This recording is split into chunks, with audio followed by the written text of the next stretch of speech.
On June 27, 1985, Ellis Shepard was relaxing in his living room over the crossword puzzle and a coffee. He suddenly heard a knock on the door of his South Carolina home. He and his wife Sharon had recently returned from a 6-week-long vacation trip to Alabama where they were visiting their son. So while he was not expecting any visitors, he thought to himself that it could have been a mailman or maybe one of his neighbors just stopping by to say hi after their long absence. Mr. Shepard calmly walked across his living room towards the door, unlocked, and opened it.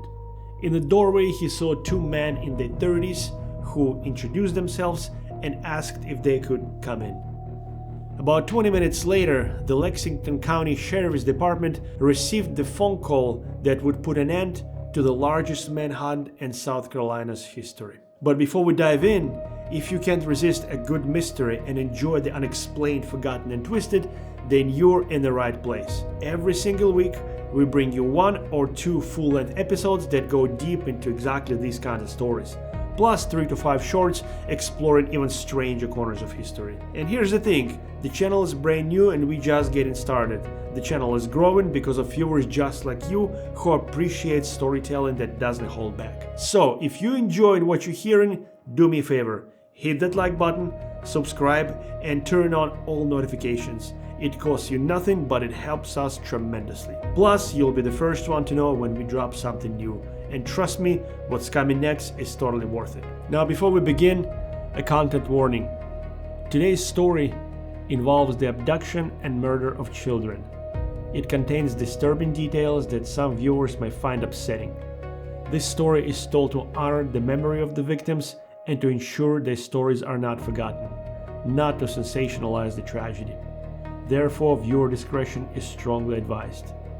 If you choose to continue, thank you for approaching this story with the respect it deserves. Now, let's get into it.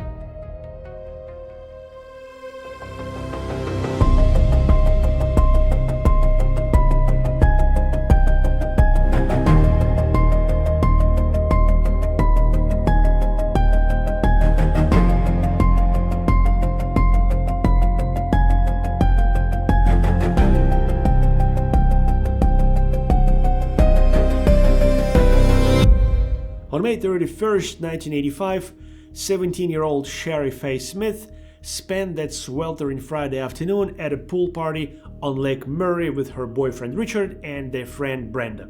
In 2 days, she would be graduate from Lexington High School, where she would stand before her entire class and sing the national anthem. It was the kind of honor that made a high school career perfect. Shari had been preparing, practicing, and dreaming about that moment.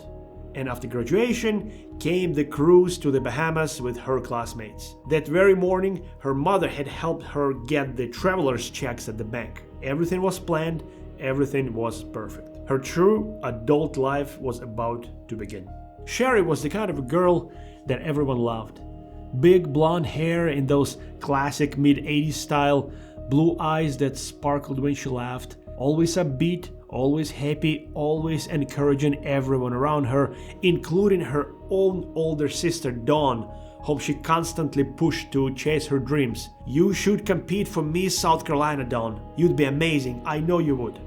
But beneath all that brightness, Shari carried something that made her more vulnerable than most teenagers. She suffered from rare form of diabetes, which required massive amounts of water every day and constant medication. Without her medicine, dehydration could kill her within hours. Shari never went anywhere without her purse with medication inside. At around 2:30 that afternoon, Shari called her mom from the party to tell her that everything was fine and she'd be home soon. At 2:45, Shari, Richard, and Brenda left the pool party and drove back to the Lexington Town Square shopping center where they'd parked their cars. Brenda said goodbye and drove off. Richard and Shari stood there together in a parking lot for a few minutes, just talking the way teenage couples do. He told her he loved her, then they kissed goodbye, and Richard watched Shari get in her blue Chevette. Then he followed her for a while until she turned down Highway 1 toward home. As he drove past the bank clock in the parking lot, he glanced at the time. It was 3:05 in the afternoon. Richard smiled and pressed harder on the gas pedal, accelerating down the highway.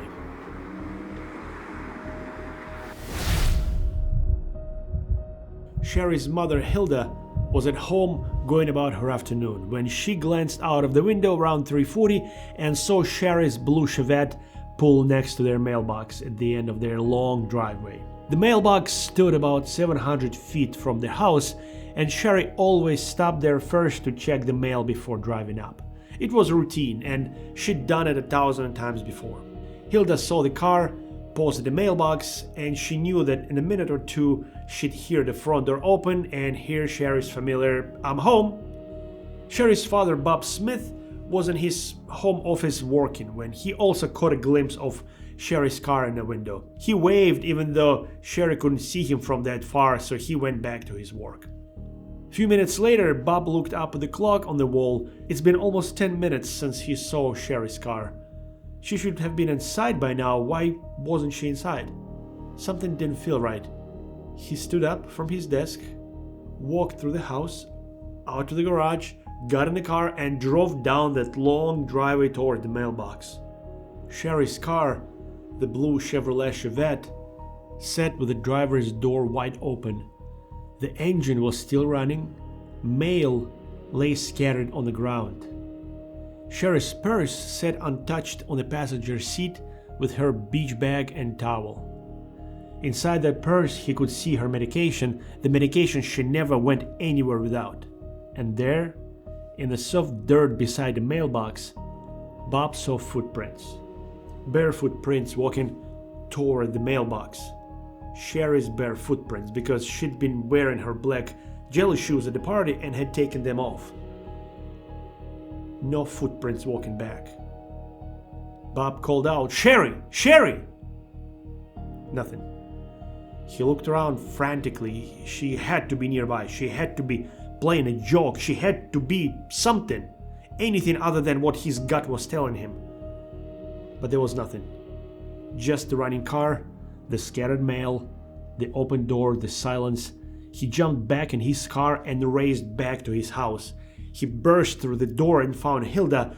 The words barely came out. Shari's car is at the end of the driveway running and she's not in it. Hilda's response was immediate and primal. The sound of a mother who immediately knew the seriousness of the situation. "Oh my God," she said, "not my Shari." Within minutes, the Lexington County Sheriff's Department descended on their quiet rural home. The deputies took one look at the scene and understood exactly what they were dealing with. The running car, the scattered mail, the open door, the medication left behind. Shari didn't leave on her own. Someone had taken her by force. And if they didn't find her fast, without her medication, the diabetes would kill her within hours. The sheriff made a decision right there. He mobilized everything. Every resource, every agency, every person who could help. Helicopters swept low over the countryside. Search team with dogs combed every field, every forest, every inch of rural Lexington County. Multiple counties sent officers. The FBI was called in immediately. Emergency command trailers were set up in a Smith's front yard. News cameras broadcast Shari's photograph to every television screen in South Carolina. This became, in that single moment, the largest manhunt South Carolina had ever organized. Bob and Hilda appeared on television that evening, exhausted, terrified, barely holding themselves together. Bob's voice cracked as he spoke directly to whoever had taken his daughter. "Whoever it is that has our daughter Shari, we want her back. We miss her. We love her. Please, please send her back home where she belongs." All they could do now was wait and pray, and hope that somewhere out there, somehow their daughter was still breathing. 2 days passed with no word. Volunteers brought food and drinks. The electric company sent crews to set up temporary power lines for emergency equipment. Search teams worked around the clock. Tips were pouring in. Every lead was checked. Every possibility explored.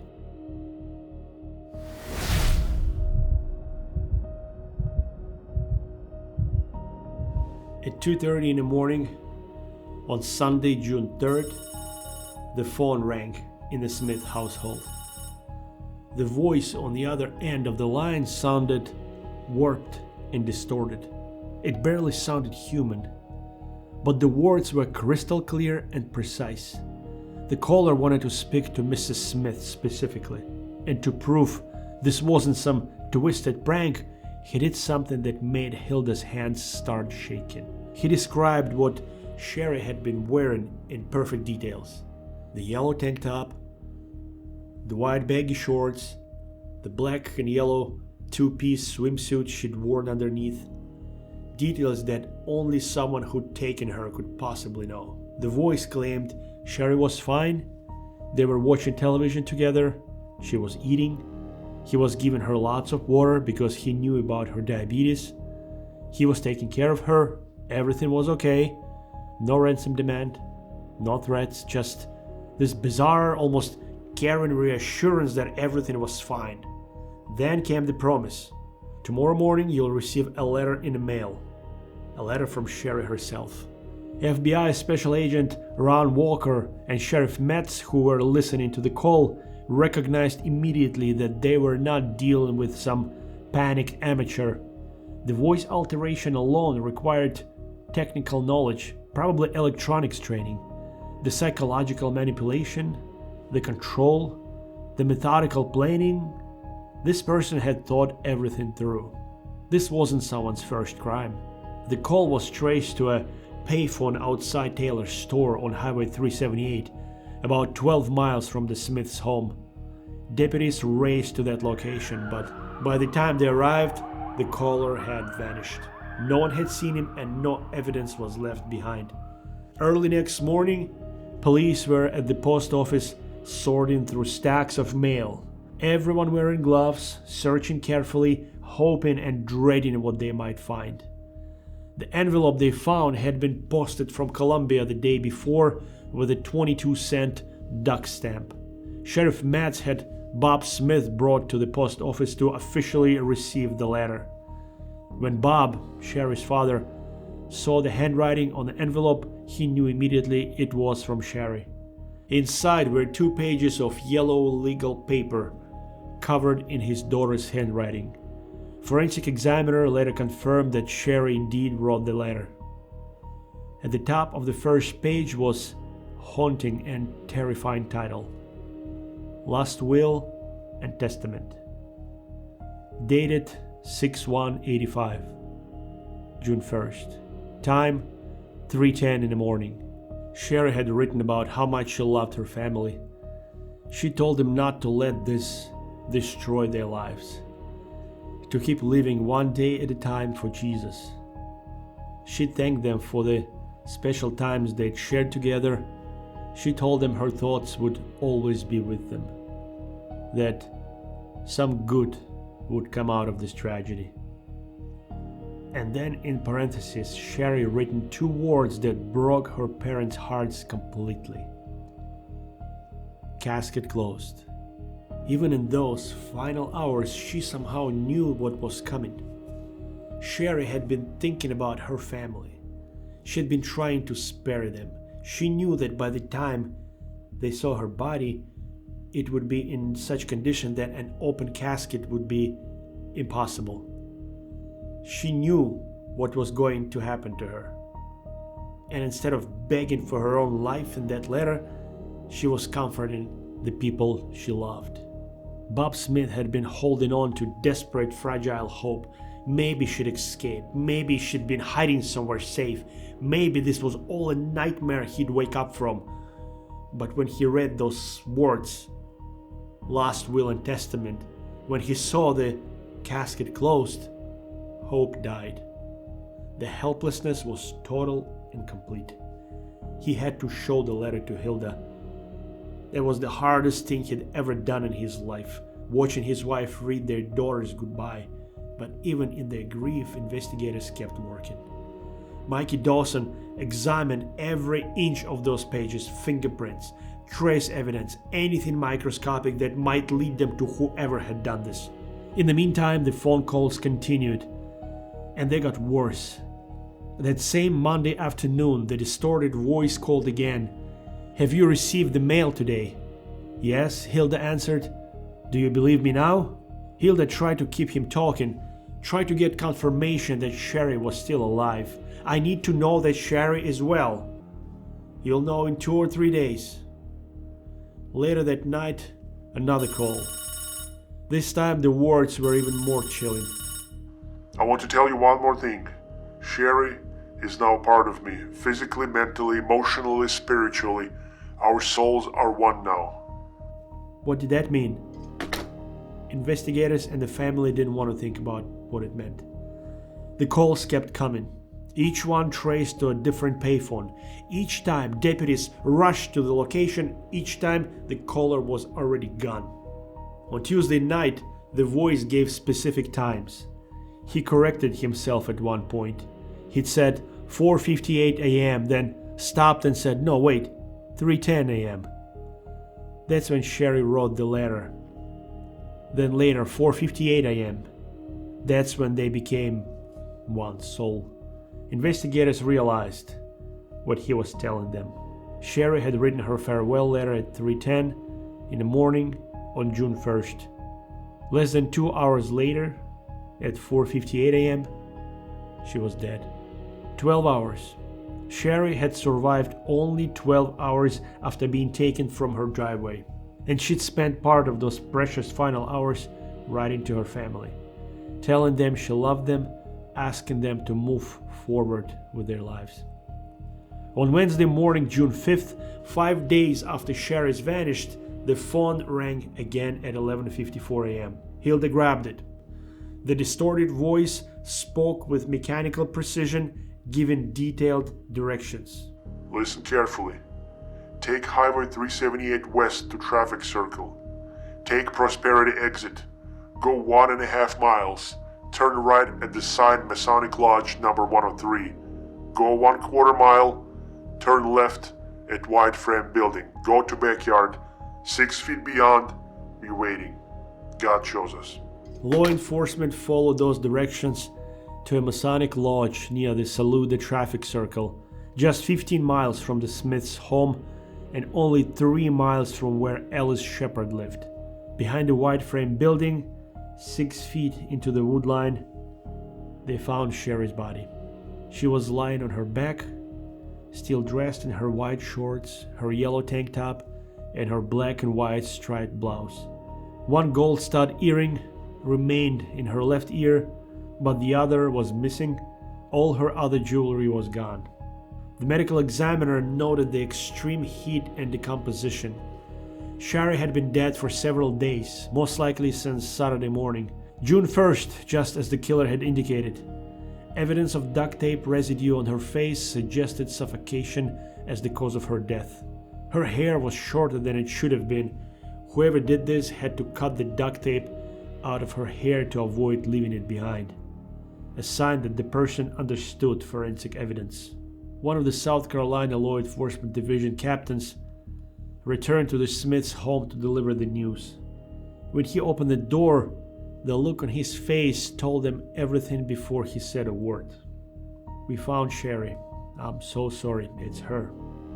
Bob and Hilda Smith buried their daughter with a closed casket, just as she'd requested. Hundreds of people attended the funeral. Law enforcement videotaped everyone who came through the doors, hoping the killer might show up. But even after Shari was in the ground, the phone calls didn't stop. On the night of the funeral, Saturday, June 8th, the phone rang again.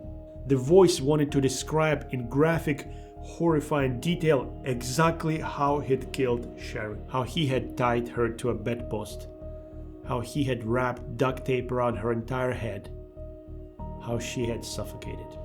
Dawn answered that call. She sat there and listened because investigators needed to trace it. She listened to this monster describe killing her sister.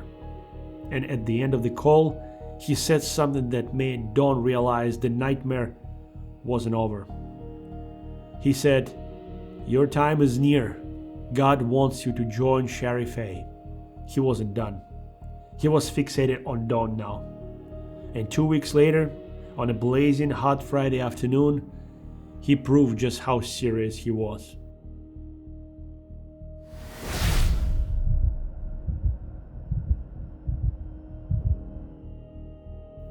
On Friday, June 14, 1985, exactly 2 weeks after Shari vanished at 4:07 in the afternoon, the temperature was still in the 90s. The Shuler mobile home park sat on Old Percival Road in Richland County, about 25 miles from the Smiths' home. 13 trailers arranged around the short driveway that dead-ended in the woods. 9-year-old Deborah May Helmick was playing in the front yard of her family's trailer with her 6-year-old sister Becky and her 3-year-old brother Woody. They were running, laughing, playing the way kids do on a summer afternoon. Their mother, also named Deborah, was getting ready to leave for work at the Ray Lever's barbecue restaurant. The children were supposed to ride with her to stay with a friend until their father got home. But then Mr. Helmick arrived home early, so Deborah May and Woody stayed to play while their father changed clothes. That morning, Mrs. Helmick had washed Deborah May's hair. She brushed it carefully and put 2 Minsk barrettes in it. The family had only been living in this trailer park for 2 weeks. They moved from Ohio to South Carolina 4 years earlier, but this was their newest home. They were still settling in, still making it theirs. Inside the trailer, Mr. Helmick was in the back room changing out of his work clothes with his friend Johnny Flake was sitting on the couch in the front room. The air conditioner was running on high, making noise. 4 trailers down from the Helmicks, Ricky Morgan was in his kitchen mixing up a pitcher of orange juice. His windows were open to let in some air, and that's when he saw something that made him yell. "Oh my God!" A silver gray car with red racing stripes had driven into the trailer park, gone all the way to the dead end, turned around, and was now driving slowly back toward the entrance. The car stopped in front of the Helmick's trailer. The driver doors opened, the engine was left running, a white male got out of the car. He walked quickly towards the children without a second of hesitation, without any conversation. He grabbed Deborah May from behind, wrapping his arm around her waist, and ran back towards his car. Deborah May screamed, she kicked, she fought with everything a 9-year-old girl could muster. The man threw her across the front seat. You could see her small feet kicking so hard they were hitting the inside the roof of the car. Ricky ran out of his trailer, sprinting towards the car, yelling, but the driver accelerated hard and tore out of the trailer park. Ricky got close enough, maybe 40 feet, to see the license plate. It was a South Carolina plate. The first letter was D.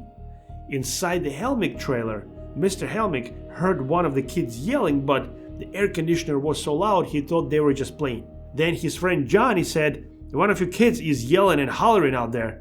Mr. Helmick ran out of the front door and jumped outside. He saw Woody, the 3-year-old, scared and shaking, crawling around under a bush by the side of the trailer. He was trying to hide. Woody was crying, screaming something, but Mr. Helmick couldn't understand what he was trying to say. That's when he heard Ricky yelling, "Did you see that man take your daughter?" Mr. Helmick's world stopped. He ran around the trailer frantically looking for Deborah May. She wasn't there. He ran out to the road. She wasn't there. He jumped in his friend's car and raced to the intersection, stopping cars, asking if anyone had seen a speeding vehicle. Then he saw a Richland County Sheriff's deputy driving toward him. He ran into the street, flagging the officer down, shouting, "Someone had taken my daughter!" The abductor and Deborah May had vanished. Investigators immediately began working with Ricky Morgan, a neighbor who saw a man take Deborah May. He described the suspect in detail. A white male, 30 to 35 years old, about 5'9", 215 pounds, with a beer belly, closely cropped down beard and mustache, brown receding hair, white short pants, and a light-colored sleeveless shirt. The car was a 1982 or maybe 1983 silver gray Monte Carlo or Grand Prix with red racing stripes, and that license plate starting with the D. Authorities immediately made a connection to Shari Smith, another blonde, blue-eyed girl taken in broad daylight, taken from near her home in the same general area exactly 2 weeks later, almost to the hour. This wasn't coincidence. The Smith family had been living in terror that the killer would come after Dawn. Now he'd taken someone else's child instead. 8 days passed with no word about Deborah May. Mr. and Mrs. Helmick lived in agony, watching the news, seeing Deborah May's picture next to Shari's picture on every television screen. Officers were stationed at their trailer 24 hours a day, hoping the killer would call like he'd called the Smiths. And he did. At 12:17 in the morning on Saturday, June 22nd, he called the Smiths. The phone call was answered by Dawn, Shari's sister. The operator said, "I have a collect call from Shari Faye Smith." When Dawn accepted the charges, that familiar distorted voice came onto the line. Have you heard about Deborah May Helmick? Richland County? Listen carefully. Go north on Route 1, turn at Bill's Grill, go 3.5 miles through Gilbert, turn right, last dirt road before the stop sign at 2-Notch Road. Go through the chain and the no trespassing sign. Go 50 yards and to the left.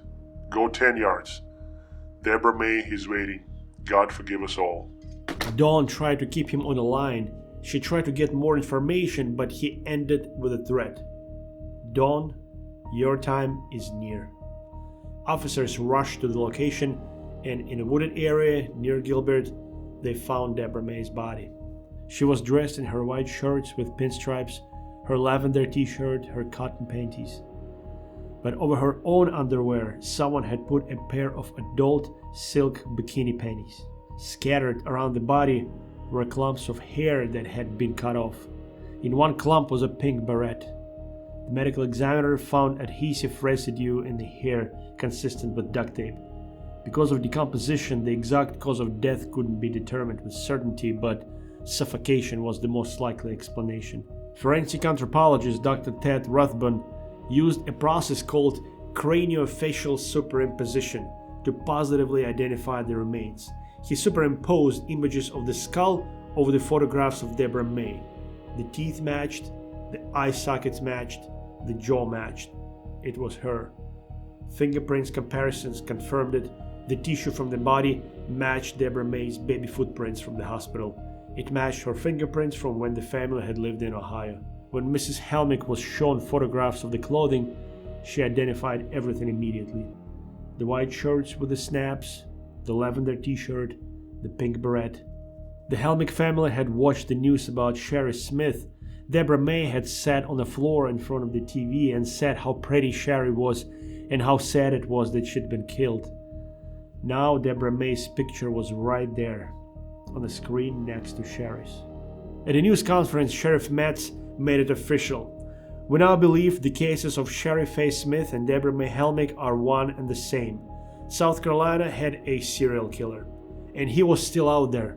But investigators were closing in because of something invisible, something the killer didn't even know existed."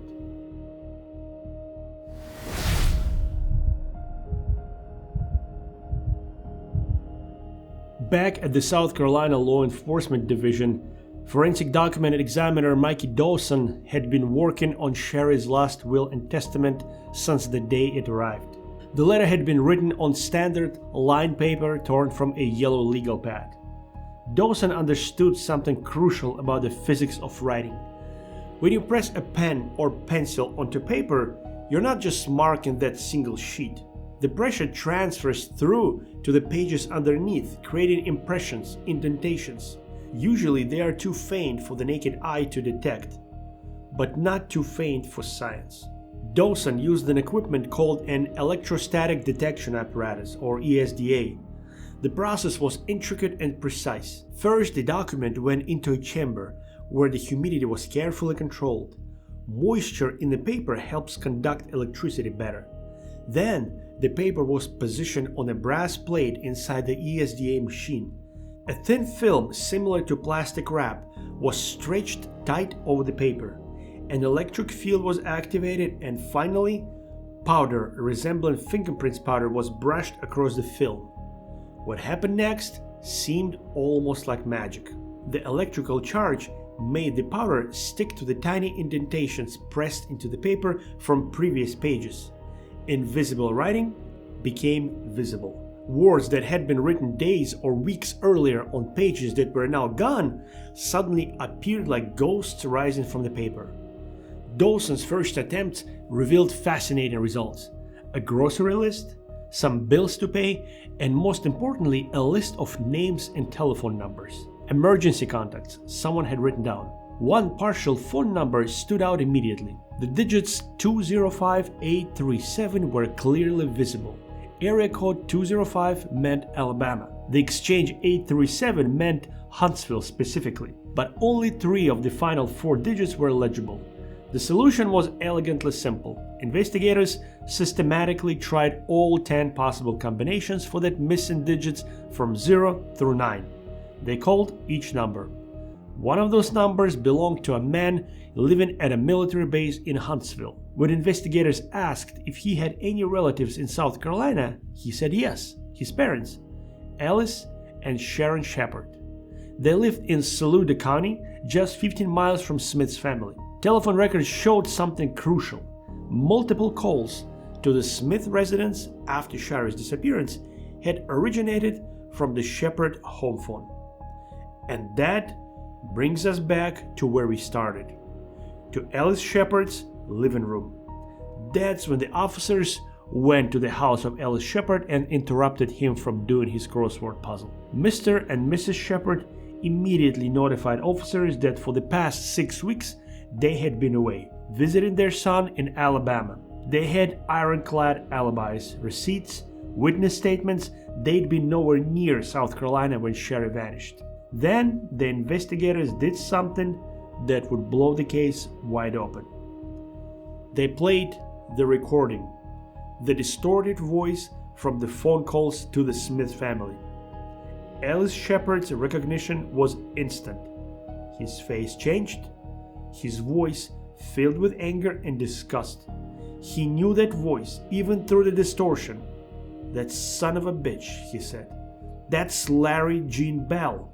Bell had been house-sitting the Shepard home during their entire 6-week vacation, living there, using their phone, sleeping in their guest room, accessing everything in the house. Mrs. Shepard remembered something else. Before they left for vacation, she'd written down various phone numbers on a yellow legal pad in the kitchen. Emergency contacts. Numbers Larry might need while they were gone, including their son number in Alabama. The investigators asked for those pages, and the Shepards turned them over immediately. Mickey Dawson created transparent overlays of the Shepards' handwritten notes. He carefully positioned them over Shari's last will and testament. The match was perfect. Every indentation lined up exactly. Every number, every letter. Shari had written her final letter on the sheet directly below the Shepards' emergency contact list. The Shepards provided more damning information. When Bell met them at the airport on June 3rd after their first trip, his appearance had changed. His beard was trimmed much shorter, and all he wanted to talk about was the Shari Smith case. He was obsessed with it. "Do you think the family would want to find the body?" Bell had asked Mr. Shepard, "so they could make funeral arrangements?" This was on June 3rd. Shari's body wasn't found until June 5th. When the Shepards left for the second part of their vacation on June 5th, Bell drove them to the airport. And all the way to the airport, all he wanted to talk about is Shari Smith's body being found. Mrs. Shepard said his obsession drove her crazy. Every time they tried to change the subject, he'd start again with hypotheticals and questions. When they got on the plane, she told her husband, "Larry is driving me crazy. I wanted to knock him over the head." When Bell picked them up from the airport later that month, his appearance had changed again. He'd lost noticeable weight, he was unshaved, he seemed agitated, nervous, unable to focus, and he couldn't stop talking about the Smith case. A search warrant was executed on the Shepard house. The evidence was overwhelming. 6 blonde hairs were found in a bathroom, matched Shari Smith's hair microscopically. A sheet of commemorative duck stamps in a desk drawer matched the stamp used to mail Shari's letter. A bag containing women's silk underwear was discovered in Bell's bedroom, similar to the adult underwear found on Deborah Helmick. On the morning of June 27, 1985, exactly 28 days after Shari's disappearance, Larry Gene Bell was stopped at a police roadblock. He was driving a 1978 Buick Riviera. The license plate on the car read OCH 241, but when officers searched the trunk, they found a second plate, DCE 604. That plate started with the letter D, just as Ricky Morgan had reported from Deborah Helmick's abduction. When officers told Bell why they were arresting him, he said, "You're stopping me because of those two girls." Larry Gene Bell appeared genuinely shocked that authorities had connected him to the crimes. He'd believed he was too careful, too clever, too sophisticated to be caught. He'd never imagined that a piece of paper could betray him. That the simple act of pressing a pen down on a legal pad weeks earlier would leave behind an invisible trail leading directly to his door. The largest manhunt in South Carolina history finally had its ending. But who was Larry Gene Bell, and what made him capable of such calculated cruelty?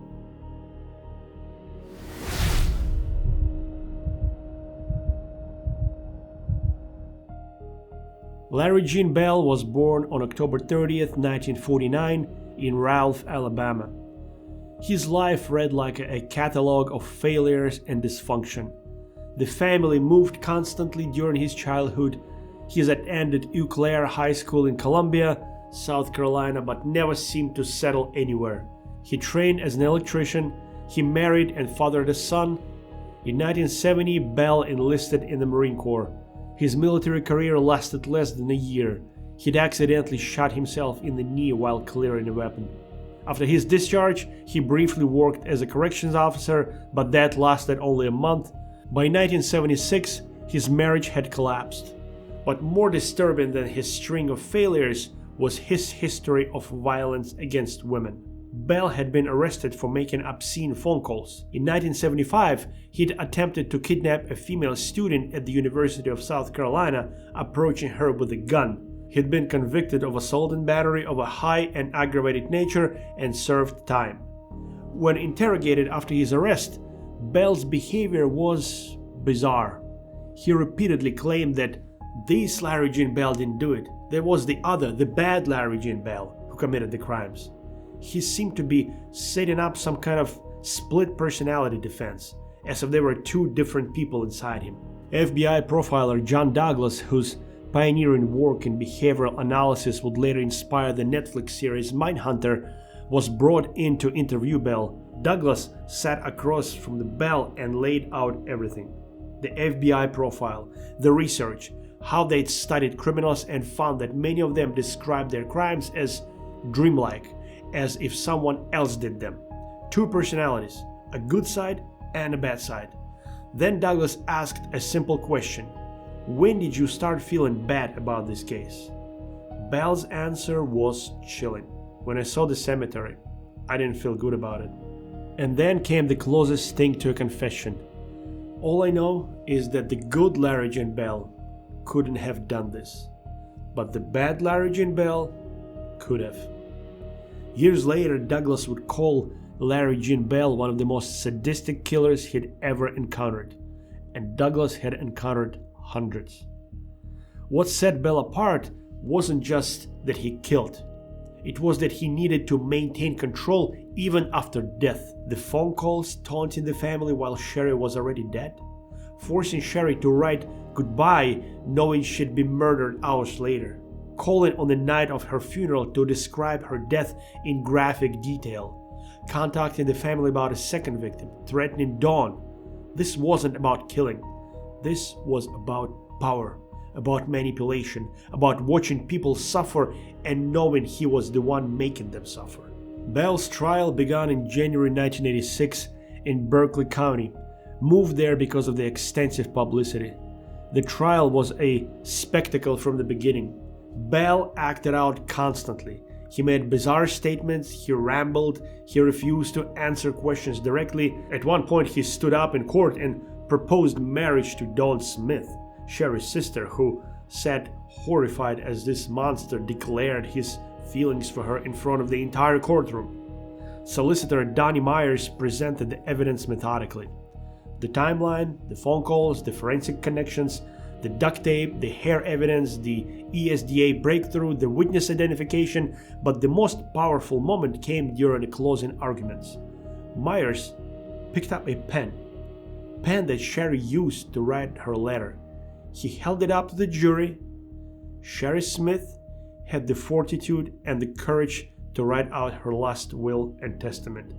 And I put the pen that we took from the shepherd's house in front of you. Now, don't you have the courage to sign your name on a death penalty verdict? Then Myers placed that pen on the railing of the jury box. The jury needed only 47 minutes to reach a verdict. Guilty of kidnapping and first-degree murder. Sentence: death. Bell was tried separately for Deborah May Helmick's murder. That jury took even less time to reach the same verdict. But Bell's victims might not have ended with those two girls. In February 2025, 40 years after the crimes, the Charlotte-Mecklenburg Police Department officially identified Bell as the killer of the Sandee Elaine Cornett, age 26, who disappeared in Charlotte, North Carolina on November 18, 1984. Bell had been questioned at the time. He had even drawn investigators a map of where he claimed the body might be, but without remains, no charges were ever filed. Sandee's body has never been found. Bell is also suspected in the 1975 disappearance of Denise Newsom Porch, age 21, who worked as an apartment manager in Charlotte. Bell had lived just 300 yards from where she worked. Again, no charges were ever filed. Denise has never been found. How many others were there? How many more blonde women crossed paths with Larry Gene Bell and simply vanished? The full scope of his crimes will probably never be known. October 4th, 1996. 10 years after his conviction, Larry Gene Bell was given a choice. South Carolina offered condemned prisoners two options for execution: lethal injection or the electric chair. Most chose injection because it considered more humane. Bell chose the chair. His stated reason was disturbing but perfectly in character. He claimed electrocution would send him to heaven faster to be with the girls he'd killed. Even facing death, he couldn't resist one final act of psychological cruelty towards the victims' families. One last attempt at control. Bell spent his years on death row in a cell, claiming he was the Son of God, exhibiting bizarre behaviors. But when they strapped him into the chair at 1:12 a.m. on October 4th, when the moment of his actual death arrived, Larry Gene Bell had nothing to say. No final statement, no apology, no explanation, just silence. He became the last person executed by electric chair in South Carolina until 2004. Shari Smith's uncle witnessed the execution. His words afterward were measured and full of grace. "We are relieved that the sentence has been carried out, but just because it has been carried out, don't forget Shari or Deborah. I didn't know what to expect witnessing the execution, but this is closure as far as not hearing Larry Bell's name anymore. Our family has forgiven him." Deborah Helmick's father had a different perspective, raw and honest. "I really have no feelings about this. Now maybe I can get a rest." Two families, two very different reactions to the same death, but both agreed that justice had finally arrived. Bob Smith, Shari's father, continued his work as a chaplain with the Lexington County Sheriff's Department. Hilda Smith, Shari's mother, published a book, The Rose of Shari, preserving her daughter's memory and sharing their journey through grief and faith. Dawn Smith's journey was remarkable. Just 1 year after her sister's murder, she competed for Miss South Carolina, and she won. Then she placed second runner-up at Miss America in 1986. She became a professional Christian singer and speaker, traveling across America, sharing her story of faith through tragedy. Dawn publicly forgave Larry Gene Bell. She refused to let hatred define her life or dishonor her sister's memory. Shari wrote, "Please don't ever let this ruin your lives. Just keep on living one day at a time for Jesus. Some good will come out of this." She was right. Good did come. A serial killer was stopped. Other potential victims were saved. Families found the strength to forgive. A sister transformed tragedy into a ministry that has helped countless people find hope in their own darkest moments. Shari Faye Smith's voice never fell silent. Even in death, even through those invisible impressions on paper, she led investigators to her killer. She made sure he couldn't hurt anyone else. Some good did come out of this, just like she said it would.